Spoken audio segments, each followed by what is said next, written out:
everyone, welcome back to Truth She Told, where we want to build a space for the everyday Malaysian Christian women to tell truthful and honest stories to build, inspire and encourage. So guys, this is Miranda here. I am your producer for this pod. And we are now in episode 3. Wow. I can't believe that we have already produced like 3 episodes. And thank you so much for tuning in since episode 1. We are so encouraged by all your support. And let us know which one, really spoke to you. Let us know, it will really encourage the team. So as you all noticed already, right, in the last 2 episodes, I'm not in it and I'm the producer. And finally, here am I. I am in the 3rd episode. So I'm really very excited to be part of this pod. And so here's the interesting thing. Fun fact, I'm not going to be hosting this one because as you've been looking at the topic, it's all about relationships. And you know what? I've been talking to this girl, right? And this girl really loves to ask questions. And I thought, hey, why not get this girl to host it lah? Because she's got so many questions about relationship. And she's the baby of the team in Truth She Told. She's the youngest one here. There's 3 of us in this episode. And she's the only one who is in her 20s. Fun fact again, I'm going to just pass this time to Phoebe to introduce herself. Hi guys, my name is Phoebe. I'm very, very excited to be here because even for me, like I'm someone that loves asking questions like what Miranda said, and I love good conversations and even good podcasts. So like really it's an honor to even be able to sit here with 2 beautiful women, which I am going to introduce in a little bit, like properly introduce. But even as what Miranda shared today, right, we're going to be talking about something that all of us can essentially relate to. And we're going to be diving into the world of dating in your 20s. And I feel like it's something that is very relevant to me and my age group as well.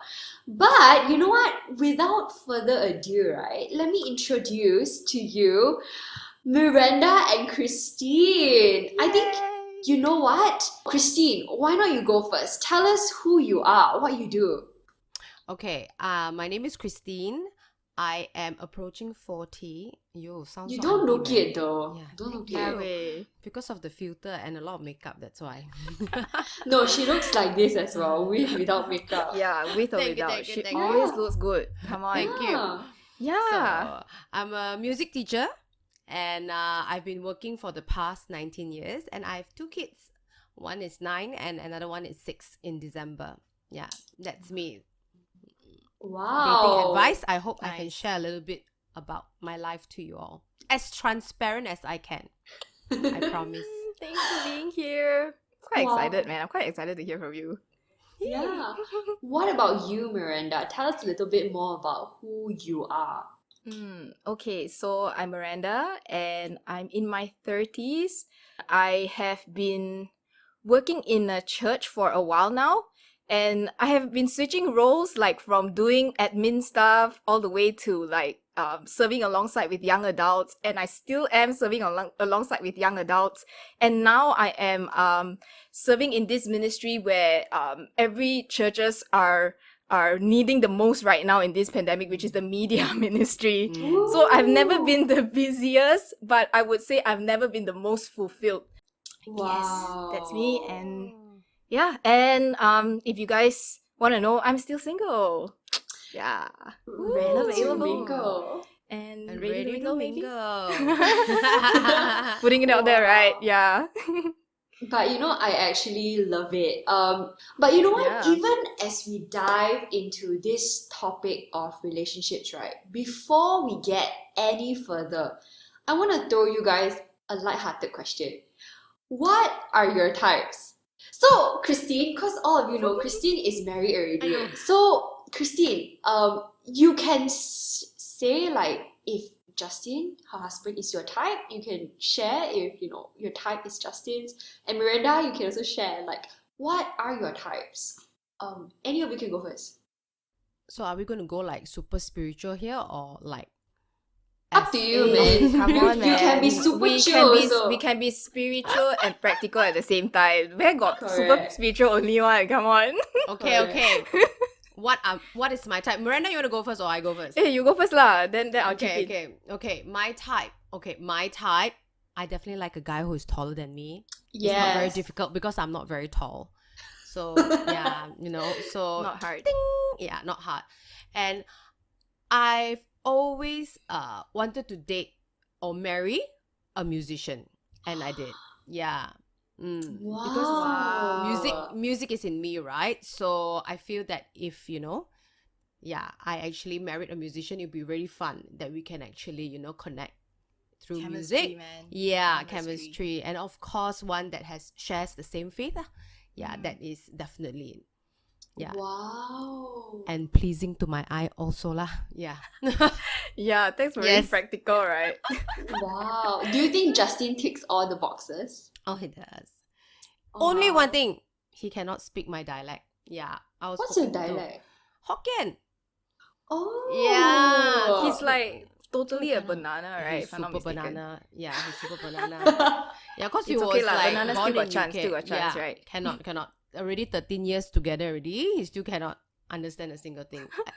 Yeah, of Hokkien. Wow. Yeah, Wow. but oh well, he checks off most of the boxes, which is great. Yeah, but Thank over you, to thank you, you. Miranda. What about you? Wow. What is Okay. your type? You can go as deep or you can go as like superficial as you want. I want to be spiritual and practical at the same Yes. time. I think we kind of need both, right? Okay, I'm gonna go with what kind of guys I like. I realized, right, most of the guys that I've dated were not what I thought I would date, because like they end up pursuing me instead of me like noticing them. It's after they pursued me, then only I noticed them. So I thought like, okay, because they're quite persistent. So I'm single now, right? So I have exes. I will count how many or rather like, make it sound like as if I got so many like that, right? But anyway, what caught my attention and my heart was that they're driven and they're passionate about something one. Like they're generally quite passionate people. But the interesting thing is they are not like loud. Usually when you think about guys or people in general who are very driven and passionate, they must be like really loud and like very charismatic and stuff like that. But interestingly, they are all not. But what I thought caught me was that character lah, where they are very passionate people. So a person who actually has a goal, like he has a goal in his life. When I talk with these people, it stimulates conversations, because I like to talk. Probably that's why I started this pod lah. Let's talk, right? Have good conversations and let's talk about what you're passionate about. Let's talk about I guess even difficult conversations or things that stimulates and things like that. So I find that quite fascinating in a relationship. So, and one thing that I noticed, I know this is gonna sound a little bit controversial. I like bad boys that turn good. Like, do you turn them good? I don't know, maybe She's pastor, babe. Of course not. Yeah. Must turn them good, right? That is true. Yeah. Okay, so like, Come here. Let me lay my hands on you. Be good. I know it doesn't In sound like a Jesus' very name. Yeah, in Jesus' name. I know it doesn't sound like a very popular I guess like choice, right? But let me share why I actually say that lah. Because when I was thinking about it, okay, what's my type, right? I dated this one guy who had a very colorful past. Like he definitely, it wasn't like I guess he, in a sense, like he wasn't really a follower of Christ then in his like so-called previous life. And then he came back to God and he got to know the Lord and all that. And he was he was very attracted to me lah, apparently. And he was like Of quite course, a little bit man. Look at you. So he was like quite attracted to me, and I was like, hey, this guy like so not my type. But he was very interested in me, and I heard from like I guess mutual friends and all that why he liked me was because like, oh yeah, because you're very godly lah and stuff like that, those kind of stuff. And but I knew he wasn't super like church goer, whatever kind of thing. I mean, he goes to church and things like that, but he came from a very interesting, different kind of past lah. So why I was intrigued by it is because they used to live a very different life from me. Because, like, you know, like what you say just now, right? I'm actually quite guai one. Like, I'm a very good girl. I mean, for those of you who don't know what is guai, I'm a very good girl. I have lived my life since I was young where I always wanted to tick the right boxes. I wanted to do all the right things. Like, maybe I have middle child syndrome or something like that lah. You know, I'm a middle child. And because of that, I'm quite intrigued by people who live very different lives from me. So when I dated that guy, I find it very interesting to have conversations with him about his past life. Because different. Yeah, So very it's like, different. Something new, you know? Yeah, it's like, whoa, Yeah. so what did you do then? Like, tell me all the bad stuff, you know, things like that. Yeah. So, but when he tells me all these stories and all that, I get very drawn by it because he turned back to God, right? So I saw how God transformed his life. And that fascinates me and gave me a lot of hope also, in a sense where, wow, if God can actually turn a person's life around like this, where he had such an interesting path and now he knows God, and the fact that now he's actually interested in a, so to speak, godly girl like me and things like that, I just felt like, wow, that's just very intriguing and very interesting. So I guess I get drawn by very different things, quite unconventional, but yeah, that's me. But I love the guy to be kind-hearted and well-mannered too. Yeah. Wow. Yeah. Wow. Was he like that for you as well, Christine? For me, bad boy turned good, is it? Yeah. Yes.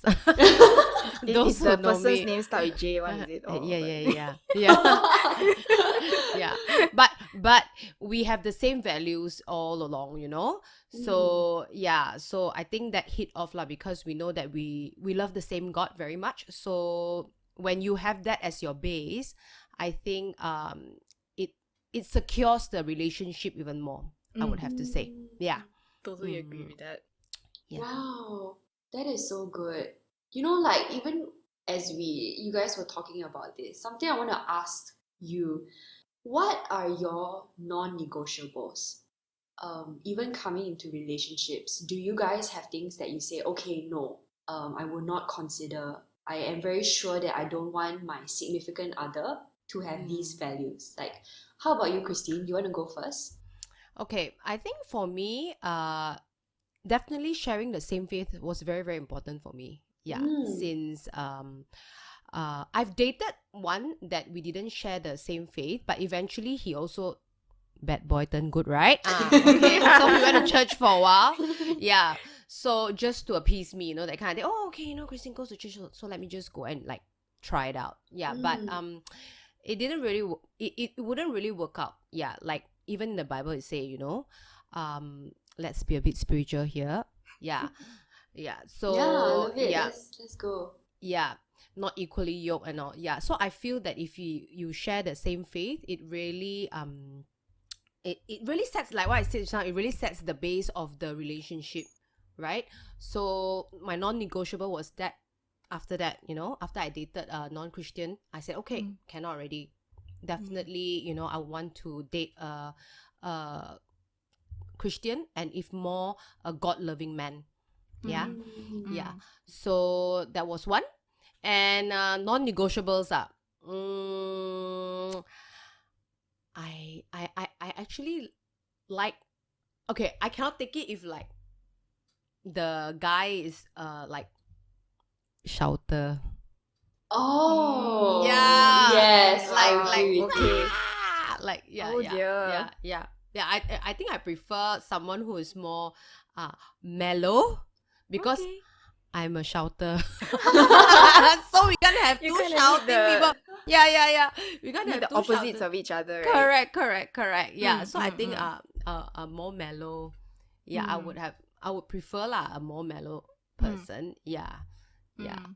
And one who, very important, like what I said, one who loves family. This is what I was looking for also when I was dating. I would love a man or a guy who loves his family very much, because I always hear this, you know, they say, you know, eventually if you marry the guy, you are his family. Yeah. So totally. So You good. have to see how a guy treats his family. Wow. Okay, yeah, and then you will know how he's going to treat you next time for the long run. Wow. Yeah, so These are tips for me, by the way. Yeah. Yeah, man. Wow. yeah, So I've dated a couple of guys, and And I have gone out with guys. Actually, all of my ex-boyfriends were Christians. But the thing is, unequally yoked can also be their maturity. You know, because sometimes when you think about unequally yoked, you always think about spiritual things Your and faith all that, and right? all, right? Yeah, but I think it also stands in other areas of their lives. Like maybe they could be in a very different season. For example, like, you know, coming back to just now what I shared about a guy with a goal, right? That's actually the reason why I love having these kind of deep conversations with them, because in dates like this, I don't want to talk about just the superficial stuff, which is fun too, but I do want to ask, like, actually, what's, you know, what are you passionate about, what are you pursuing, you know, what are the things that really draws you and keeps you excited and things like that, right? And if to some extent we could, let's say we are we're going along the same path and things like that, then I consider that as like equally yoked lah. But the thing is, in my past relationships, I've started to see moments where, yeah, when there's all the, you know, the lovey stuff, and then we are like hormones raging and excited about each other. We're all, you know, all the external things, right? When these things start to simmer down, which does happen in relationships, we got to definitely. talk about the things that will keep it alive, right? And I think when I got deeper into some of my relationships that didn't work out, one of the key things that actually drew us apart were actually our goals, our goals in life. And I think one of it was, I still remembered when someone shared with me this analogy that really stuck with me lah. You know, you think about let's say for me, maybe I want certain things in life, and maybe to some extent I am a few steps ahead of this guy that I'm dating lah, which essentially in my situation that was the case. So think of it as I am standing on a chair, for example, and I'm a couple of steps higher from him, for example. And what happens is that he's actually standing on the ground. That means maybe he has, you know, he could be whether late bloomer or he might be a little bit slow, or maybe just not his time. Basically, we are just in a very different path. And when I look at the analogy, someone once told me this, like, it's like, when you're both holding hands, right, who do you think will succeed? Yeah, like when you're both holding hands, in a sense where, do you think that you will be able to pull this person up, or that person at the bottom is going to pull you down? And I realized when I was with this one guy that I was dating, I really wanted that relationship to work because I really, really liked him. But we were on very different paths, and he was struggling to, so to speak, take the next step. You know how, like, imagine I'm 3 steps ahead, and he was struggling to take the next few steps. And I realized that I had to make certain compromise to try to come down to his level, which is not, to me, I'm not saying that it's a bad thing or it's wrong. It's a conscious decision that if you choose to stay in this relationship and you really want to make certain decisions and sacrifices, you have to bear the realities of it lah. And I did, because I really wanted the relationship to work. But what happened was that when I went down to his level, it started to affect him a lot. And that really messed up, like, I guess I don't know whether is it like our views in life and our goals and things like that. And that's where it just got messy, and then like we just didn't work out lah. So I think it's really interesting, but I guess the point I'm trying to make here is that I'm not trying to belittle like guys who are a few, let's say like, oh, we are like, you know how there are a lot of like very strong, capable women out there nowadays, and then there are some men who maybe, you know, we might end up dating younger men, for example, and they might be like a couple of years behind and stuff like that. I'm not saying don't date young men, but just be prepared that there may be certain things that there may be amazing guys who are like, you know, well beyond their years, even though they are younger, but there are those who are still trying to find their way. And when you're older than them, for example, because actually, yeah, interesting fact, all my exes were younger.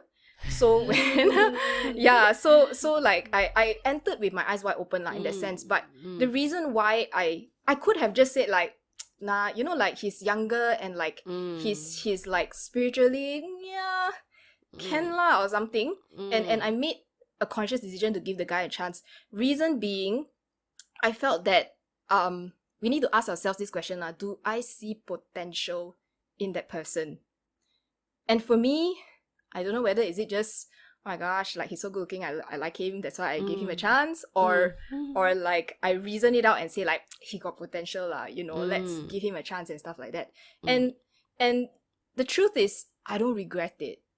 Like, some people might go like, oh, did you regret it? Like you get your heart broken and stuff like that. I don't, because I remembered that when I was considering this guy that that was like so going after me, I was led to this passage lah. We can quote scripture here, right? So I was led to this passage where, because initially I was quite hesitant to date him because of his spirituality. That was the reason, because he was quite I guess newish in his faith. Bad boy turned good again. This could be the buzzword for the whole talk.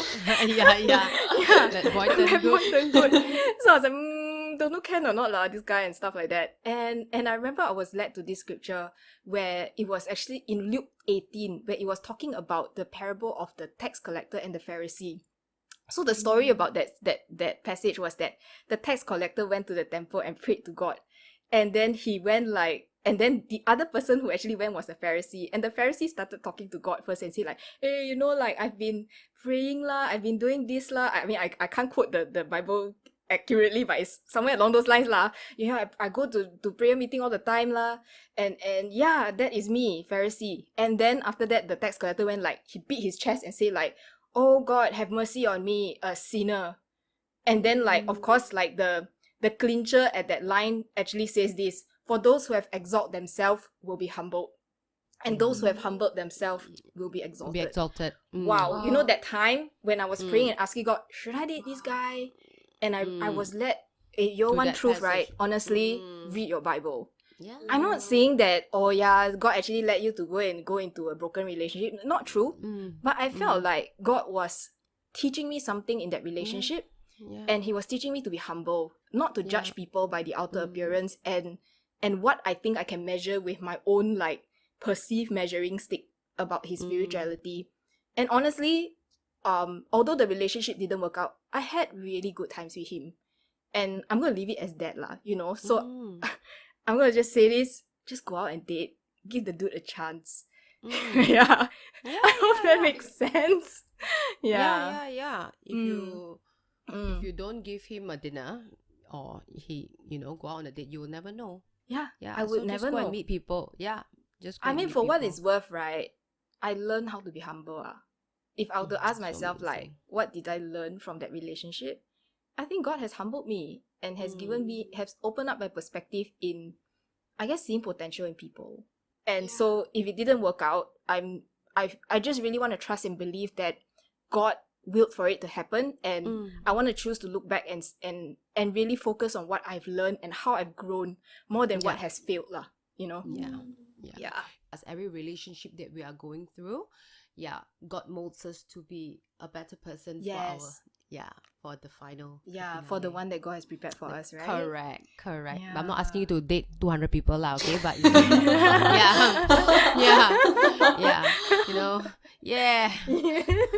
no, but so this is how it is. I feel. Yeah. Wow. I think even listening to like the both of you, one thing that really encourages me is I feel like sometimes we put a lot of pressure on ourselves, or maybe even in church, we have this unspoken expectation that we cannot talk about our problems in church because it will be ungodly. And I love how we're actually having good and like real conversations. Like the reality is that relationships are not easy. And I think that dating is not easy. Choosing who you want to date is not easy. And getting married is a whole new ball game. I think Christine can like testify to this as well. Yeah, I told you before that, they say marriage is a bed of roses, but roses also got thorns. And always require a lot of pruning and trimming, to make it beautiful. Wow.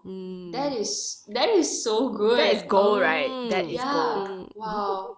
And I think that, in order for us to be able to cultivate like godly relationships, we have to first start talking about it. Exactly. And it comes with like being willing to be vulnerable, to open up and say, hey, I mean, we're not perfect. We're all sinners saved by grace. And essentially, the main reason why, like, God is the foundation of our relationship. He's the foundation of our lives. Yep. So, you know, even coming back to this, right, I have a question I want to ask, like, the both of you. How do you know when you're settling, and how do you know when you're being too picky? Is there such a thing as being too picky? Because, yeah, like, what are your thoughts? Miranda, you want to go first, this one? Because I'm the single one, is it? Yeah, don't be so picky lah, girl. Don't be so picky. No, you say, I'm waiting for the right. Okay, for me, right, one person once said this to me. It's like, you know, a good carnal decision doesn't make it the right God-obedient decision. You know, it can be like, yeah, it looks good on the outside, for example, but it may not be what God wants for you, for example, like, you know. Yeah. And if you ask me whether there is this whole thing about settling or being picky, I would say stay being picky lah, because you know there are two relationships that is most important in all of our lives. Our relationship with which God, as in who's your God, and then who you're going to end up marrying, because that's going to set the trajectory for you for the rest of your life. Yep. Yeah. So if you want to win, right, set yourself to win, right, I want to believe lah, I want to be in the same race and be in partnership with the right person to pursue this thing called life together. And I feel that it's not worth settling lor. You know, if it doesn't sit right with me, it's like, why be desperate when you can be restful? You know, I don't want to be in a place where like, oh my gosh, I'm like hitting my 30s-ish and all that kind of stuff, and all my friends are like getting married already, and now actually most of them are like having their second kid already, aka like you, right, Christine? Yeah. You know, honestly, being alone is not easy, and I'm not disqualifying and belittling and making it like, oh yeah, you know, Miranda's like amazing, she's like single and so secure and stuff like that. I struggle too being single, especially in this age, and honestly sometimes the hardest event to go to for me is always weddings. You know, I you know, like when I go to weddings, sitting alone is not easy. And I think I tend to think a lot, especially when I'm sitting alone in the car driving home after like a wedding dinner. Like thoughts just start to like swim in my head, and like, oh, you know, like I'm still alone and stuff like that. But these moments do come, and I don't discount the realities of those struggles. But I feel like I rather struggle like that now than struggle when I'm with someone that is going to pull me away from the race that I'm supposed to be in. I think Christine can like testify to that. Yeah, why don't you right? tell us more about that, man? Even I know like we don't want to go into specifics and all, but I remember even while we were prepping for the pod, we were just talking about like marriage life, and yes, I'm a 20-something-year-old talking to, but you know what, honestly, who better than to ask, you know, like people who are in their 30s, in their 40s. And yeah, Christine, do you want to like share from your side, your thoughts? Okay, for me, I feel that it is always good. You know, I always ask my friends about this chemistry and compatibility. If you remember, if you can find someone with chemistry and compatibility, you are set. Okay, try and find that someone that you can talk to, someone that you can laugh with, you know, someone that, you know, understands you, of course. Yeah, but then that chemistry is always very amazing in the beginning. I can even say in the first few years of dating. Yeah, but then eventually when you know you get married and when kids come and you don't get enough sleep and then you're tired, that's where compatibility comes in. What is the difference between chemistry and compatibility? So to me, so that day we were also just having this conversation. No, I feel chemistry is like how engaging you are with your partner. Yeah, like how you can talk, how you can laugh, how you can speak, how you can just do stuff together and enjoy each other's company. And whereas compatibility, I feel it's like your values, your goals, you know, how you want to raise your children. Okay. do you like a messy house or a neat house? You push the Not- toothpaste from the yeah. bottom or from the middle. That one also can fight one. Yeah.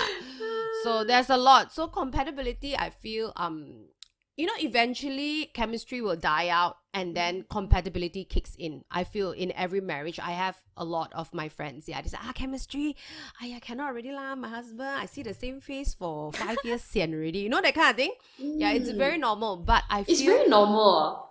yeah. Yeah. It's true. Yeah. But how to say, of course maybe they just say it for the sake of saying, but yeah, there are days where you're just like, wow, I've been with this fella 10 years already, and then you just seem like just there, it's not like how you seem, when you start dating, right? And then you can't wait to see Fireworks, that guy. right? Yeah. Butterflies. Boom, boom, boom. Yeah. Eventually it won't be like that anymore. Like, so like what I said, you need to have chemistry, and you will have chemistry, at the beginning, and then it will like sizzle off, and then that's where compatibility comes in. But of course, if you can keep chemistry alive with your compatibility, that would be your best. If you can find that. Yeah. I think we don't really think about this. Like, I know that me, myself, and friends also, we don't think about this in our 20s. Like, in our 20s, you're thinking about, I don't know, like, like other things, or like a little bit more superficial things. Yeah. But I think when the rubber really hits the road, right, Yeah. we can be too quick to rush into something, but we don't really see the consequence. Like, we don't see the bigger picture, in a sense where, like, actually, why am I getting into a relationship for?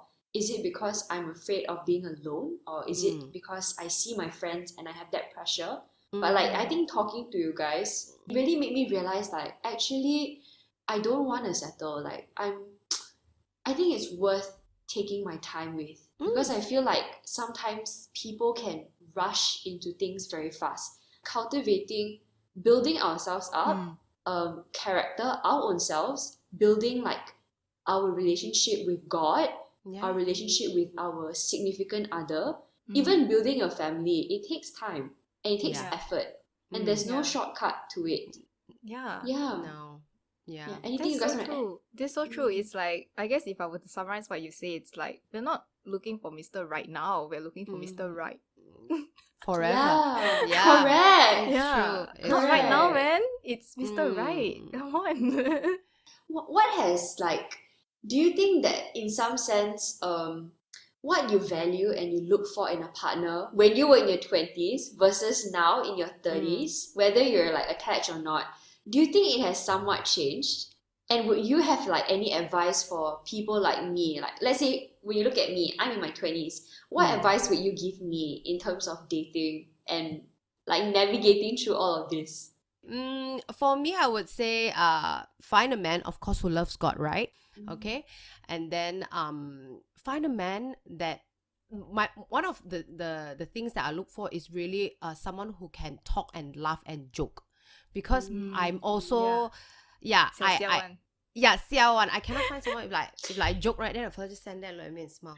By the way, Christine and Hey. Justin's relationship are Okay, so funny. Yeah, Like, yeah. we've seen them interact. Yeah. I need someone Like, to like. y'all like Yeah. still in honeymoon stage. Yeah. Cute, right? And Let's see your it's like- IGs and stuff. But we Yeah. have to make that make it happen lah. But it's nice now because like, we still like hold hands, never stop, like, we still hug, So my husband is a lot of people say, "Ayo, your husband, he cannot live without you one. He must always check on you." Some people I find it, oh my gosh, I cannot breathe because my husband is breathing down my neck, that kind of thing. But some people might like it.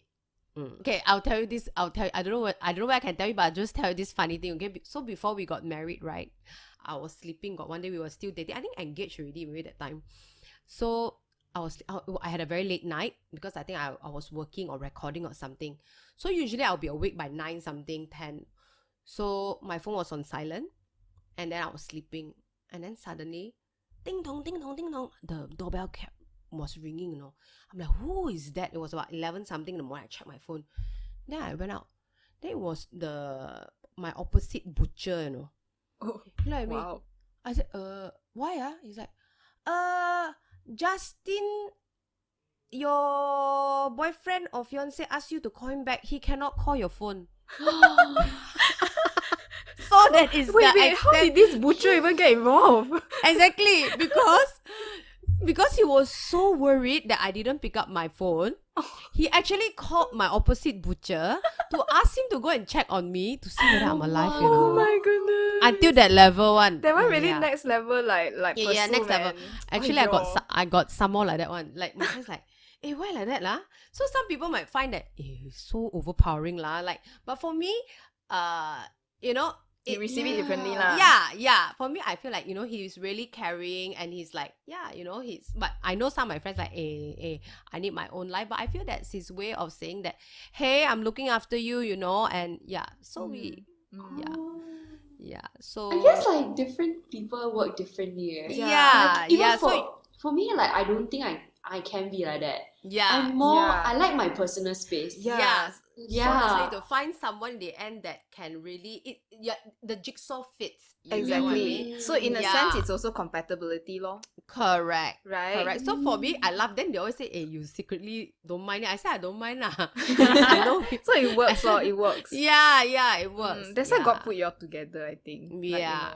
How about you, Miranda? Any advice? I have a very I know I tend to give very unpopular perspectives. No. If I were to talk to my 20-something-year-old self about dating, then right, I would say please go out there and get your heart broken. No. Yeah, I We know. can come crying to you. Yeah. I'll come crying to you. This is Miranda, Pastor Miranda telling Phoebe Fan. Go out and get your heart broken. Okay, I'm gonna qualify Break my that. heart. Let me qualify that. Really want. Christine, come bring me the. Yeah. No, Yeah. I'm joking. I know Bring me the it's voice. it's unpopular, but I guess because if I were to look back in my own dating life back then, I'm a very careful person, and I've rejected a lot of guys because I think to some extent quite guarded, good girl who wants to tick all the right boxes and make sure that I have picked the right path lah, and it's not wrong, and I walked that path. And the realities of it is that when I look back, I sometimes do wonder if things would have been different if I was a little bit bolder and I was a little bit more open, something like that. Because this I guess I was reflecting back on one of the relationships that I was in when I was very uncertain whether I was, I'll think like I take very long to say yes to a guy one. And when I look back, right, I think one of the reasons why I take so long is because I'm very afraid that my heart will be broken. That I cannot bear the realities of getting hurt. And one thing I remember reading this book from by C.S. Lewis, and I know this quote actually just goes around one. It says like, to love all is to be vulnerable. And like if you love anything in life, right? I mean, I'm not quoting it properly, but it's along those lines. Like if you love anything in life, whether it's an animal lah, a person lah, or anything, right? You will bound to get your heart broken one. Like, even your dog dies one day, things like that. Your heart will, because you have devoted and also invested feelings into that thing or that person. And when things happen, whether is it you're still in a relationship or not in a relationship, your heart will be bound to be hurt and be broken and things like that. And I remember the quote says something like this lah: if you don't want your heart to be hurt, just bury that heart, like put it inside a box or something like that. It's almost like the way he described it. I think C.S. Lewis described it like as if you bury that heart in a coffin. Like it'll be lifeless, it'll be dead, and you will not feel anything. And if you really want this heart to come alive, you take it out. You take it out and be vulnerable. And let your heart love. Because I feel the most beautiful thing about love is that when you can choose to be vulnerable, if you can choose to let it feel pain. Even Jesus actually experienced pain, right? Like all his like crazy disciples hurt him, like don't know like what, even us lah, right? We disobey him and stuff like that. And he has experienced tremendous amount of hurt. And I think if we don't know how to experience hurt, we don't know how to love. Yeah. So I felt like if I were to look back, it's like, what's my perspective like if I were to tell my 20-something-year-old self?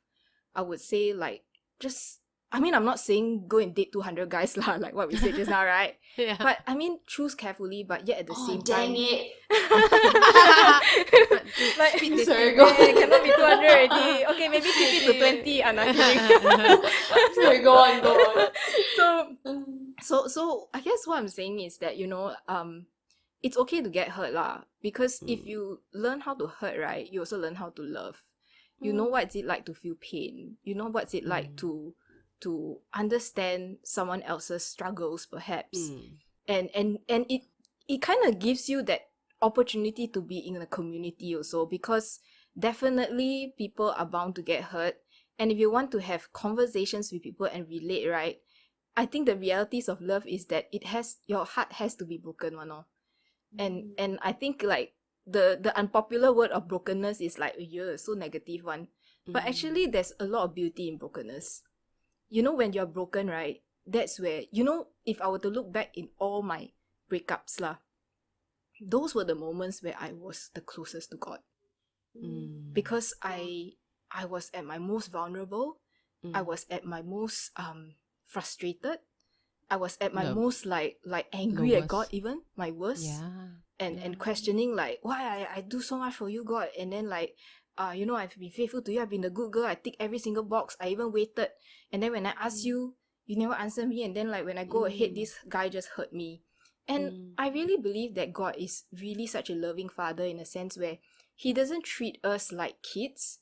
When you are in a certain, I guess, like maturity in your faith, God gives you the opportunity to choose. I made this prayer before, like this very famous prayer, right?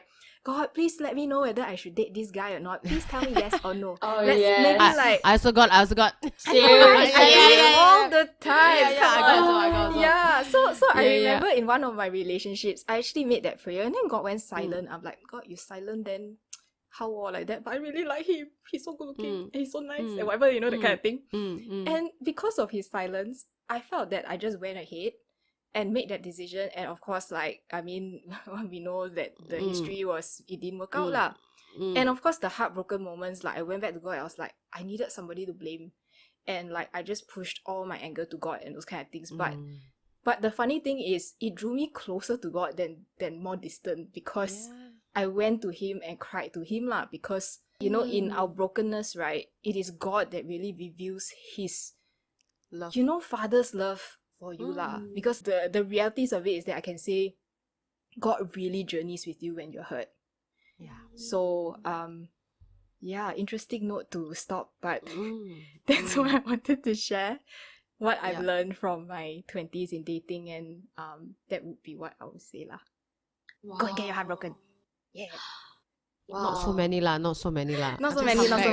But of course, like with I would say safe parameters, okay, talk to wise counsels and stuff like that.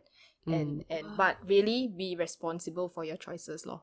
And don't walk away from God in whatever brokenness and situation that you go through. In your valleys, God is the closest to you lah.